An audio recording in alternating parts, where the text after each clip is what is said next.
Today we're talking about Cyber Shadow. Cyber Shadow is a 2D action platformer, ninja action in the general style and feel of the old school 8-bit Ninja Gaiden games. And I'm going to go ahead and say it though, it is in the 8-bit style, but it has some extra detail going on. So like when you're playing the game, you're going to notice there's a little more detail in the graphics.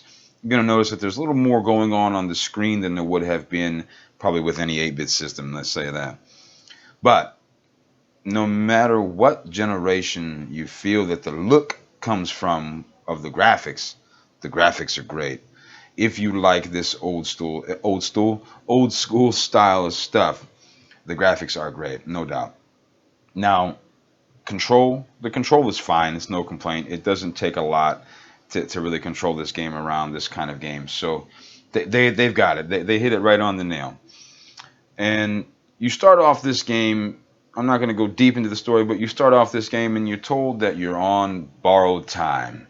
And someone knows that you've just woke up and they're going to be looking for you. And when you're told this, it doesn't sound like they're looking for you to hang out. It looks like there's something bad going on, right? So, yes, the world is in trouble.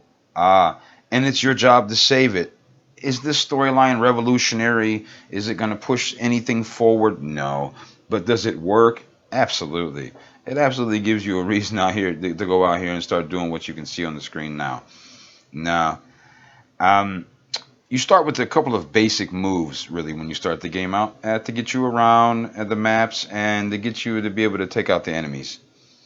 As you move forward, though, the character will gain new moves. Okay, and these new moves are not just going to be for the variety of things for you to do on screen.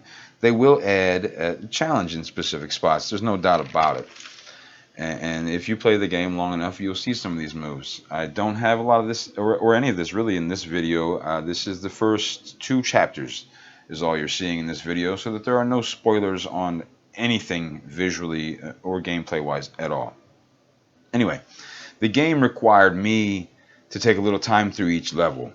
You have just say you have a short space to go until you hit that next checkpoint. And unless you take a moment to go through this area, you may die many times. And I say this because it happened to me. I tried to run through several spots and quickly jump through and do all the stuff, and it doesn't work out for me on the first playthrough. Now, that brings me to my next point, and some of you may love or hate the fact that in this game you have no limit on lives. You don't get 3 lives. You don't get 10 lives. And you get like 2 checkpoints in certain stages, or all the stages, I can't recall.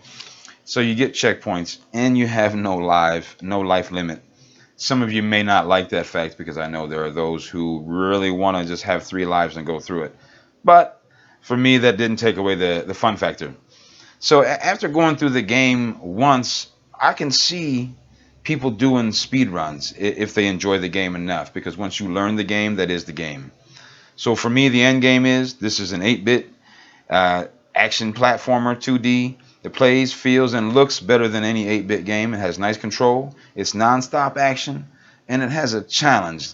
It has a challenge that is not so frustrating, but can be frustrating if you don't take the time and do it right. And then after you learn it, you may want to speed run through it. That's it. That's all I have to say about this game. You should try it out. It's $19.99. Take care, guys.